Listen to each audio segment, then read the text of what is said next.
आड़ी में आज इससे पहले कि मैं विषय की तरफ आपको ले जाऊं, आप सभी को नव संवत्सर की और चैत्र नवरात्रि की बहुत सारी शुभकामनाएं। जैसा आप यहां देख रहे हैं, इजराइल का गैस षड्यंत्र, आपसी जंग में अरब भस्म। क्या इजराइल ये चाह रहा है कि एनर्जी इंस्टॉलेशंस पर हमले किए जाएं? क्या इसीलिए मिलिट्री इंफ्रास्ट्रक्चर की बजाय एनर्जी इंफ्रास्ट्रक्चर पर हमला किया जा रहा है ताकि अरब देशों के बीच में और ईरान के बीच में इस तरह की जंग छिड़े, ताकि एनर्जी पर टारगेट किया जाए, क्योंकि इससे पूरा विश्व प्रभावित होता है? और क्या इसमें असल में पूरे अरब को आग में झोंक देने की तैयारी है? क्या इसका मास्टरमाइंड इजराइल है? और क्या अगर ऐसा ही कुछ तय किया जा रहा है तो वो कल्मिनेट होता हुआ भी दिखाई दे रहा है? क्या बीते 24 घंटे में जो कुछ घटा है वो इस तरफ इशारा कर रहा है कि हाँ, ये कल्मिनेशन की तरफ भी जा रहा है, क्योंकि अगर ईरान के एनर्जी इंफ्रास्ट्रक्चर पर हमला किया गया तो फिर ईरान ने भी अरब देशों में एनर्जी इंस्टॉलेशंस पर हमले किए हैं। जरा देखिए खबर, इजराइल पर ईरान का हमला, ईरानी मिसाइल किस तरीके से हमला कर रही हैं और कैसे उनको इंटरसेप्ट किया जा रहा है, उसकी तस्वीरें। अब 64वीं वेव आज फायर की जा रही है, 64th। यहां पर आप उसी की तस्वीरें देख रहे हैं। बहुत सारी मिसाइलें ऐसी जो अपने लक्ष्य को भेदने में कामयाब, और बहुत सारी ऐसी जिनको एयर डिफेंस सिस्टम रास्ते में इंटरसेप्ट कर रहा है और हवा में ही उनको नष्ट कर रहा है। इजराइल के रमत गन में हमला किया गया, उसकी तस्वीरें यहां आपके सामने। और अब अगली खबर की तरफ आपको ले चलता हूं। हमास के सैन्य विंग अल कस्साम का वीडियो, वो इजराइल के खिलाफ जारी किया गया। ये वीडियो हिजबुल्लाह के समर्थन में वीडियो जारी किया गया। हमास के सैन्य विंग की तरफ से, ये अल कस्साम की तरफ से जारी किया गया वीडियो, जो कि हिजबुल्लाह के समर्थन में जारी किया गया है इजराइल के खिलाफ। ये एक प्रोपेगेंडा वीडियो जो ईरान के प्रॉक्सीज की तरफ से जारी किया गया है।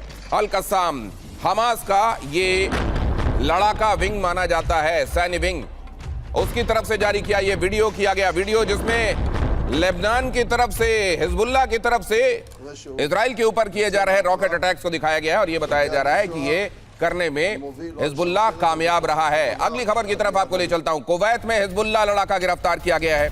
बड़े हमले की तैयारी में था ये फाइटर, कुवैत में हमले की फिराक में था ये लड़ाका।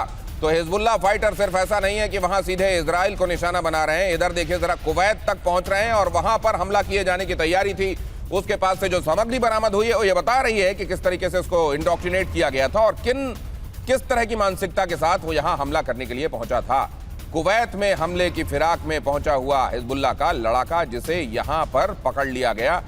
ये उसके साथ जो तस्वीरें, जो सामग्री उसके पास से मिली है, उसकी तस्वीरें हम आपको दिखा रहे हैं। और अब अगली खबर देखिए, ईरान के सरअंदाज में भीषण हमला हुआ है। सरअंदाज एयरपोर्ट पर इजराइल का अटैक, हमले में ईरान का MI-17 हेलीकॉप्टर तबाह हो गया है। यहां खड़ा एक MI-17 हेलीकॉप्टर कैसे नष्ट किया गया, उसकी तस्वीरें यहां जारी की गई हैं, वो आप यहां देख रहे हैं। अमेरिकी बेस पर बड़ा हमला हुआ है। अमेरिकी नेवी के 5वें बेड़े को टारगेट किया गया। यूएस बेस के सर्विलेंस टावर को तबाह किया गया। यहां पर देखिए जरा, ये भीषण हमला, अमेरिकी नेवी के 5वें बेड़े को टारगेट करते हुए यह हमला, सर्विलेंस टावर को तबाह किया गया। ईरान के ड्रोन हमले में बड़े नुकसान का दावा भी किया जा रहा है। यहां उसकी तस्वीरें हम आपके सामने रख रहे हैं। 5th फ्लीट लगातार निशाने पर है। यही यहां एक बार फिर से बहरेन में हुए हमले में दिखाई दे रहा है, जहां एक सर्विलेंस टावर को नुकसान पहुंचाया गया है। ये सर्विलेंस टावर, अगर आप बहुत ध्यान से देखेंगे, जो पहले अपनी जगह पर खड़ा दिखाई दे रहा है, उसको बाद में आप देख रहे हैं वहां से गायब। एक बार फिर से देखिए, ये सर्विलेंस टावर जहां अपनी जगह पर मौजूद दिखाई देगा, कुछ ही देर में आपको स्काई लाइन से वो गायब दिखाई देगा और उसकी जगह पर ये देखिए, यहां सर्विलेंस टावर आपको नजर आ रहा है और अब अगली तस्वीर में आप देखेंगे ये वहां से पूरी तरह गायब दिखाई देगा। हमारे साथ जुड़ने वाले खास मेहमान, जिनसे आज हम खास तौर से समझना चाह रहे हैं कि एनर्जी इंस्टॉलेशन, अमेरिका ये कह रहा था कि ईरान में किसी भी जगह पर जो एनर्जी से रिलेटेड, ऑयल से रिलेटेड, गैस से रिलेटेड किसी भी तरह का कोई इंफ्रास्ट्रक्चर है, उसको निशाना ना बनाया जाए। लेकिन उसके बावजूद इसका निशाना बनाया जाना और अब ईरान की तरफ से पलटवार किया जाना और अरब कंट्रीज में जहां जहां पर एनर्जी इंस्टॉलेशंस हैं उनको निशाना बनाया जाना, जाहिर है इसकी आंच, इसकी तपिश पूरी दुनिया महसूस करेगी। एनर्जी, ऑयल, गैस पूरी दुनिया में हर किसी को जरूरत है और इस समय पूरी दुनिया का एनर्जी इक्विलिब्रियम, ऊर्जा संतुलन गड़बड़ाया हुआ है, क्योंकि वो जगह जहां से दुनिया का 20% हिस्सा एनर्जी का पहुंचता है, वो जगह इस समय टर्मोइल में है, उहापोह में है, उथल पुथल में है। क्या यहां पर और ज्यादा एनर्जी इंफ्रास्ट्रक्चर को निशाना बनाकर आने वाले बहुत दिनों तक यह संकट गहरा जाए दुनिया में, इसकी कोशिश की जा रही है? और अगर ऐसा है तो एंड गेम क्या है, इससे चाहा क्या जा रहा है? मेजर जनरल अश्विनी सिवाच हमारे साथ आज की चर्चा में जुड़ रहे हैं। प्रोफेसर संजय भारद्वाज भी हमारे साथ जुड़े हुए हैं। Doctor Shubhada Chaudhary Middle East expert हमारे साथ हैं। अचल कुमार मल्होत्रा सर हमारे साथ जुड़ रहे हैं। एम्बेसडर अचल मल्होत्रा कई देशों में भारत की नुमाइंदगी कर चुके हैं एम्बेसडर के तौर पर। आशीष कुमार सिंह डिफेंस जर्नलिस्ट बहुत जल्द हमारे साथ यहां पर जुड़ने वाले हैं और उनके साथ उनकी इस वक्त की दी हुई खबर पर हम चर्चा भी करेंगे। लेकिन सबसे पहले जरा देखिए, कुवैत में ईरान के हमले जारी हैं। सबसे बड़ी ऑयल रिफाइनरी टारगेट की गई है।